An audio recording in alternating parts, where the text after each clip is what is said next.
Hi everyone, this is Selvi. Today's topic is in Agile estimation, other than effort, we consider different factors. Why other factors need to be considered? Okay, so for this question, let's try to understand why we get into the model of Agile, why we are using Agile methodology. Agile methodology allows us to accept the changes, accept the modifications that are required. It is not like everything is frozen as part of the requirement and then we will be working on it. We are open to accept the changes. Now, during the refinement, we usually pick up a work item. We refine that work item by asking lot of questions, trying to get more clarity, understanding the open points and capture the dependencies, understanding any complexity involved in the implementation. All those things we try to identify in the refinement process. And then we will get into the estimation activity. We get the estimation value for the work item by representing it with the help of user story points. Now, the catch here is, as I mentioned, during the refinement process, we try to understand the complexity of the work and the assumptions that we are making, and that assumptions, if it is not going to be coming in reality as it is, we may get into some kind of risk or blockers. And we try to understand the dependencies. Sometimes all our assumptions may be wrong and something else may come up. Sometimes the assumptions as it is what we were thinking, it may happen in reality as well. So there are different opportunities and there are different uncertainties in general. But how to estimate the uncertainty? Because uncertainty is something that we are not sure about. That's why it is called as uncertainty. Then how to estimate that uncertainty? That is the catch here. In whether this issue was not there in the traditional estimation, in traditional estimation, we define the scope, and we define the scope in such a way that we will not add up anything on that scope. What is the scope of that work, what we are planning? That will be the final one we will be carrying till the end of the execution. There are no options to add anything more, or we were not ready to accept any changes. That was the disadvantage we were facing, because if there is a market need or any correction or any changes that need to come or to be added, we were not having option. But in Agile, that disadvantage was taken care in a way that we are accepting the changes. So now, when we say we are accepting the changes, we are open to uncertainties. When we say we are open to uncertainties, in our estimation, somewhere we need to plan that we are taking care of that uncertainties as well. But how to take care of uncertainties in estimation, because we are not sure? That is the time we give some kind of value. We consider these factors when we are estimating. When I say we consider these factors, that factors are nothing but dependencies and risk. What is the level of dependency we have for this work item? What are the associated risk that we have for this work item? According to that, the estimation value also will change. So it is not only about the effort, it is also with the uncertainties. And there is also a chance that the complexity of the work also may be different. When I say complexity, depends on the uncertainty level. Today it has some kind level of dependency, but that dependency may also turn into a risk, and that risk may also put us in a blocker state.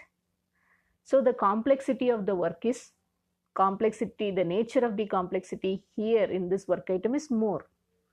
And in addition, certain tasks itself are coming under the category of complex work, because we somewhere need to start, but we don't have the complete clarity.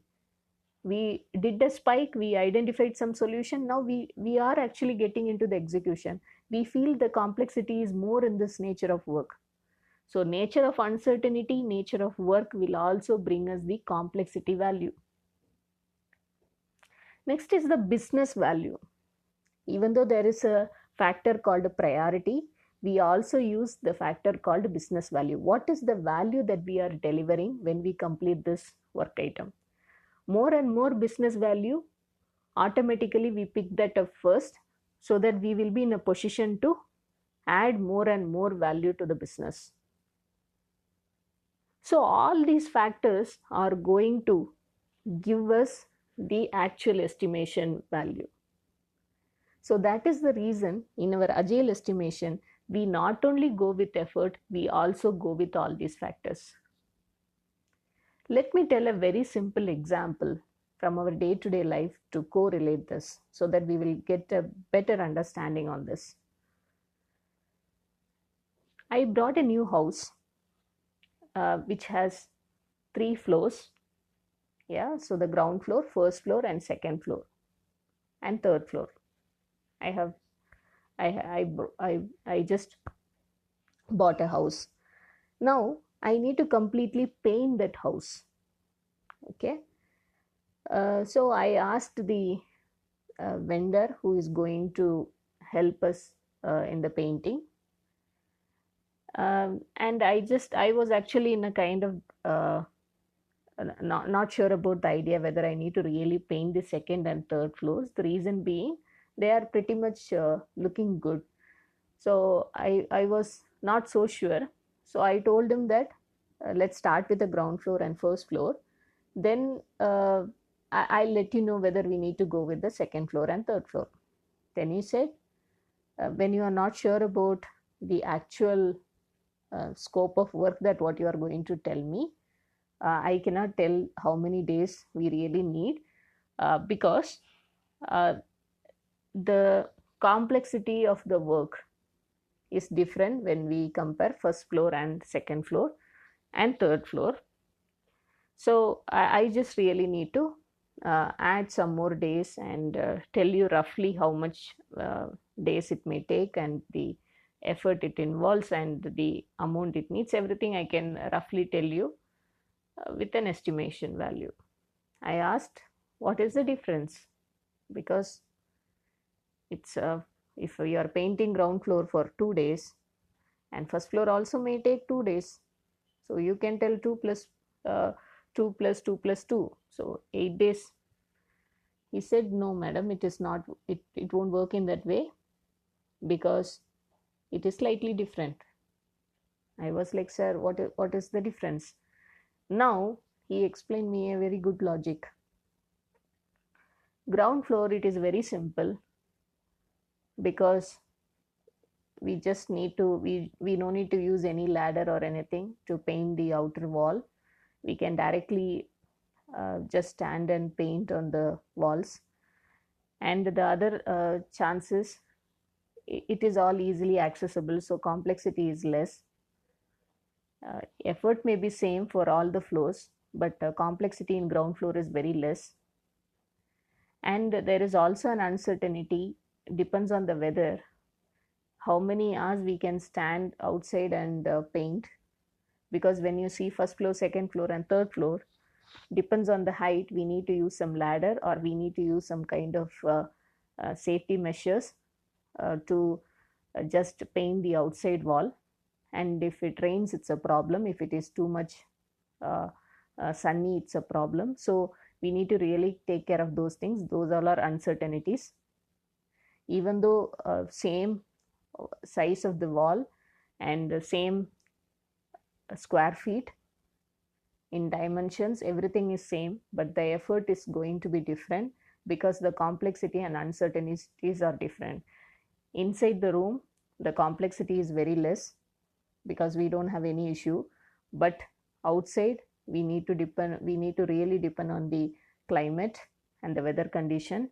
And compared to ground floor, first floor has so much of other added uncertainties, because when we paint the outside wall, what are the safety measures we are going to use and how are we going to use it. And not everyone is trained to do that, so we need to really take care of those things. And you are not sure about whether you really want to paint second or third floor, so after seeing the first floor quality and the paint color, you will be really thinking of, so you will be additionally adding that as well. But if you are telling now itself, it is easy for us to paint from top to bottom at one stretch. But when you keep on adding the things, that also may add some more things which we are not sure. And you are saying first you need to paint outside because it gives uh, lot of look from outside view.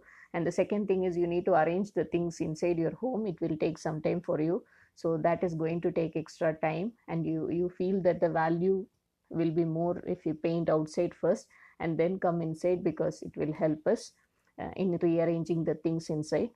So these all are the things.